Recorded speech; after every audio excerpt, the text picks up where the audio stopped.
জঙ্গলে এক বৃদ্ধ বাঘ ছিল। বেশি চলাফেরা করতে পারতো না। তার দুই বন্ধু ছিল, শিয়াল আর কাউয়া। একদিন বলল, বন্ধু, আমি বহুত ভোকাতুর, কোনো আহারের জোগাড় হবে কি? শিয়াল ও কাউয়া বলল, হ্যাঁ বন্ধু, নিশ্চয় হবে। পাশের জঙ্গলে এক গাধা আছে, তাকে ভোলা ভোলা দিয়ে আপনার কাছে এনে দেব, আপনি খুশি মনে আহার করে নেবেন। সেই মতে শিয়াল ও কাউয়া গাধাকে যাইয়া বলল, হে বন্ধু, এখানে তো কোনো ঘাসই নেই, চলেন ওই জঙ্গলে, ওখানে বহুত ঘাস, আপনি খেয়ে মোটা হয়ে যাবেন। কথা মতেই গাধাকে বাঘের সামনে দাঁড়াইয়া দিল।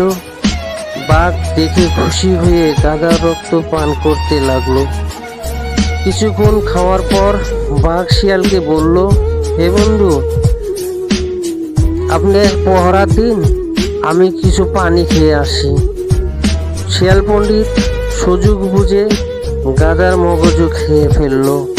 বাঘে ফিরে এসে গাধার মগজু খাবে বলে ভাবছে, কিন্তু মগজু নেই। তখন শিয়ালকে বলল, হে বন্ধু, গাধার মগজু কই? সেই সময় শিয়াল পণ্ডিত হেসে বলল, হ্যাঁ বন্ধু, গাধার যদি মগজুই থাকতো তাহলে কি আর ওই জঙ্গল থেকে এই জঙ্গলে আমরা আনতে পারতাম? গাধার মগজুই নাই।